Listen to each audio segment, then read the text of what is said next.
Hey guys, welcome back to the P square salon. आप sir आए हैं Dwarka sector 10 से। क्या नाम है सर आपका? रविंदर जी आए। रविंदर जी ना अपने लुक से बड़े परेशान है। वैसे सर ना ट्रेड मार्केटिंग के अंदर, शेयर मार्केट में बड़े एक्सपर्ट है।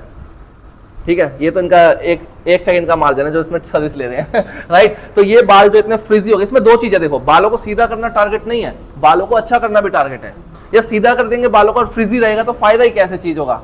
तो बाल खिले खिले से भी हो और हेयर जो है इनके सर के वो सीधे और अच्छे आए। ठीक है, तो ये जो अनइवन शेप हो रहा है, देखो यहाँ से फेस पतला सा थोड़ा सा राइट, और यहाँ से ऊपर की तरफ जा रहा है, तो ये तो बहुत लंबा फेस हो गया। अभी जैसे फ्लैट आएगा ना तो फेस ओवल शेप में आएगा, गोल शेप में राइट। ये भी देखना, और ये ऐसे पतले फेस पे हम साइड से जीरो फेड नहीं कर सकते, ये भी आपको ध्यान रखना है।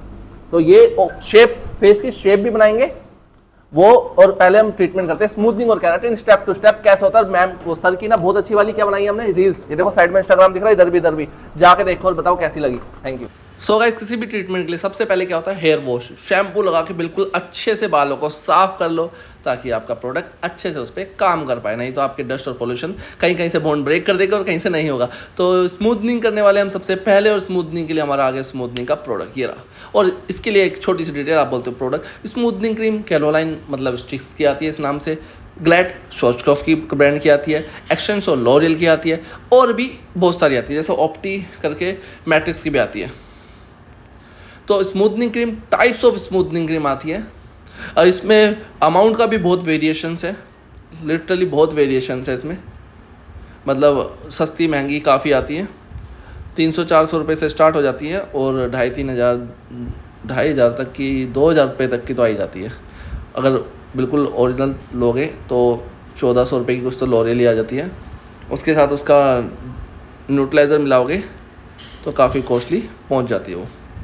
ठीक है, ओनली क्रीम का रेट है उस पर MRP, तो ये 2,000 तो पहुंच ही जाएगी आराम से राइट तो ये होगी आपकी नॉलेज के लिए। आप काफ़ी बार बोलते हो कि हम बताते नहीं प्रोडक्ट, तो ये मैंने बता दिया रेट के साथ भी।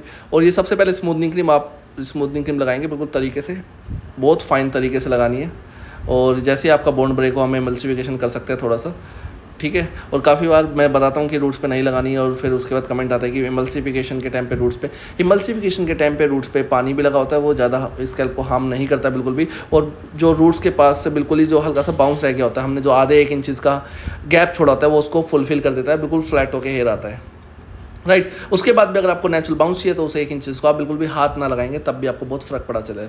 ठीक है, वॉश करके हम ले आए हैं क्लाइंट को यहाँ पे, स्पा हमने लगा लिया ताकि मॉइस्चराइजर आ जाए। उसके बाद हमने किया इसके अंदर प्रेसिंग। ड्रायर के बाद प्रेसिंग होता है ना स्मूथनिंग के अंदर, स्मूथनिंग के प्रोसेस का एक पार्ट है। उसके बाद हम पूरी प्रेसिंग के बाद अच्छे से के बाद क्या करेंगे, न्यूट्रलाइजर। अब यार मेंस हेयर तो न्यूट्रलाइजर ऐसे ही कलर की तरह टकाटक बिल्कुल फटाफट लगा सकते हैं, क्योंकि लेडीज़ में भी न्यूट्रलाइजर लगाने का और जेंट्स में हो, एक ही रीज़न होता है कि हर एक हेयर तक जाए और उसके बाद हेयर सीधा रहे राइट। तो अब न्यूट्रलाइजर क्या है, बॉन्ड को फिक्स कर रहा है। तो बॉन्ड को फिक्स करते करते एक चीज़ और सोच सकते हैं हम, अगर क्लाइंट को साइड पार्टिंग चाहिए तो हम पीछे ना ले जाके साइड भी ले जा सकते हैं ना हेयर को। तो ये थोड़ा सा सोच सकते हो। हालांकि इससे इतना फ़र्क नहीं पड़ेगा, लेकिन 1% भी फ़र्क पड़ेगा तो कितना बेनिफिशियल होगा, क्योंकि क्लाइंट के हेयर उधर ही सेट रहेंगे राइट। तो ये देखिए, आप बहुत फाइन तरीके से प्रेसिंग करने हैं। देखो, और जब हम क्लाइंट के, कोई हमारी फीमेल लेडीज़ क्लाइंट होती है, उनको सेक्शन बाय सेक्शन इसलिए करते हैं कि लंबे बाल होते हैं और रूट से लेकर एंड तक कहीं बाल श्रिंक तो नहीं हो रहा, वो ऊपर तो नहीं चढ़ रहा, जल तो नहीं रहा, ओवर प्रोसेस तो नहीं रहा, चीज़ का ध्यान रखना होता है एंड टू एंड। और सारे बालों में प्रोडक्ट लग जाए, ये भी ध्यान रखना होता है, बेसिकली बहुत इंपॉर्टेंट रहता है राइट।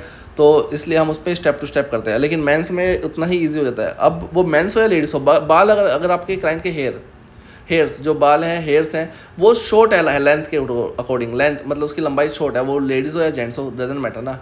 हमें काम करते हैं हेयर की लेंथ के ऊपर कि कितनी लंबी लेंथ है, तो उसी के टाइप से पैटर्न, वे ऑफ डूइंग अलग हो जाती है राइट। अब लेंथ छोटी है तो एक ही बार में न्यूट्रलाइजर भी लग जाएगा, ऐसे ऊपर उठा के कॉम से फटाफट लगाएंगे, बहुत फाइन तरीके से लग जाएगा, क्योंकि हेयर बहुत छोटे हैं, इतने छोटे हैं कि इस पर बड़ी वाली प्रेसिंग भी नहीं चल रही थी, छोटी वाली प्रेसिंग निकालनी पड़ी हमें राइट।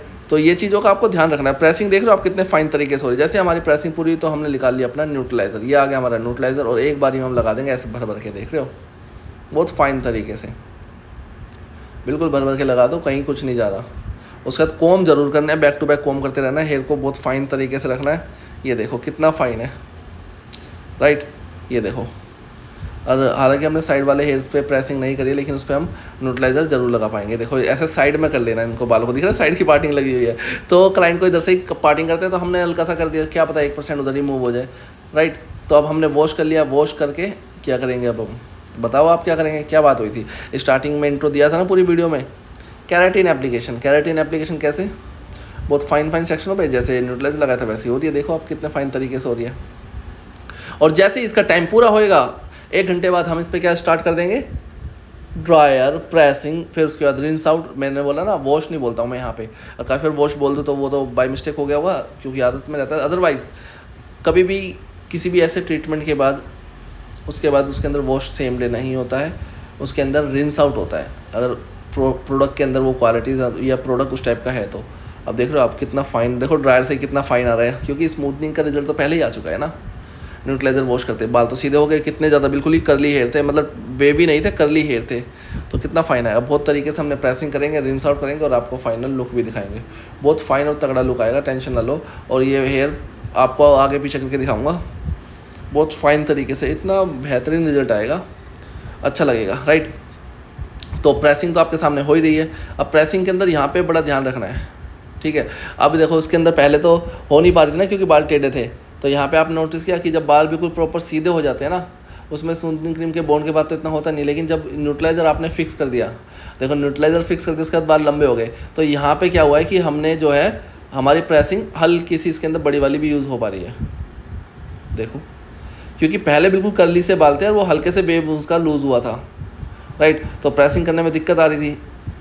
अब वो अगर सीधे हो गए, न्यूट्रलाइज़र का प्रोसेस हो गया है, तो उसके बाद अगर हमें केराटिन भी करनी थी क्लाइंट के, तो हमने इस तरीके से बड़ी वाली प्रेसिंग इजीली उसके अंदर यूज़ हो पा रही है। देखो हाथ में ही पकड़ रहा है क्लाइंट के हेयर, तो बाल सीधे तो हो ही गए हैं। और क्लाइंट का मेन इशू तो यही था ना कि स्मूथनिंग और केराटिन किस लिए, बाल सीधे हो जाएं, थोड़े से ठीक हो जाएं। स्मूथनिंग केराटिन का सेंस यही है, स्मूथनिंग केराटिन को ही कह रहा, शाइन कह रहा, स्मूथ वगैरह कहते हैं। उसके बाद हल्का सा हमने हेयर कट कर दिया, बिल्कुल ही स्कैल्प वाला जीरो फेड नहीं दे सकते इस सर को हम, क्योंकि फेस शेप थोड़ी सी वैसी है, लेकिन साइड से जो बचे हुए हेयर थे छोटे छोटे वो करली बहुत गंदे लग रहे थे, इसलिए थोड़ा सा तो काटना ही पड़ा।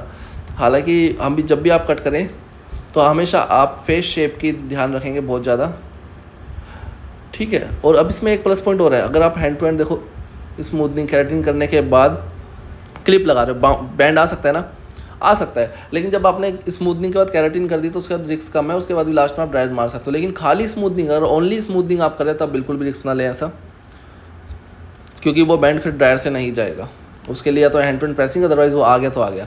लेकिन जब हमने न्यूट्रलाइजर लगा दिया, न्यूट्रलाइजर वॉश कर दिया, वॉश करने के बाद उसके अंदर हमने केराटिन एप्लीकेशन कर दी तो उसके बाद बॉन्ड कहीं नहीं हिलता काफ़ी हद तक। लेकिन फिर भी ऐसा आपको एक्सपेरिमेंट नहीं करना है कि ऐसा नहीं होता है तो मैं कुछ भी करूँ बालों का, ऐसा नहीं है। ये देखो बाल दिखाता हूँ कितने सीधा, पहले वाला देखना जाके बिल्कुल बिफोर में स्टार्टिंग में जहाँ पे वीडियो स्टार्ट करी थी, देखो कितने सिल्की बाल आए ना निकल के, राइट। ये देखो कितने फाइन हेयर है, कैसा लग रहा है आपको, कमेंट करके जरूर बताना। ये देखो कितने फाइन है। अब हमने उस साइड किए थे ना तो उस साइड तो सेट हो रहे, इधर नहीं आ रहे, उधर देखो एकदम से जा रहे हैं। तो ये फ़ायदा होता है अगर आप उसी टाइम पार्टिंग को उस तरफ मूव कर दो। तो कैसा लगा गाइस, कमेंट करके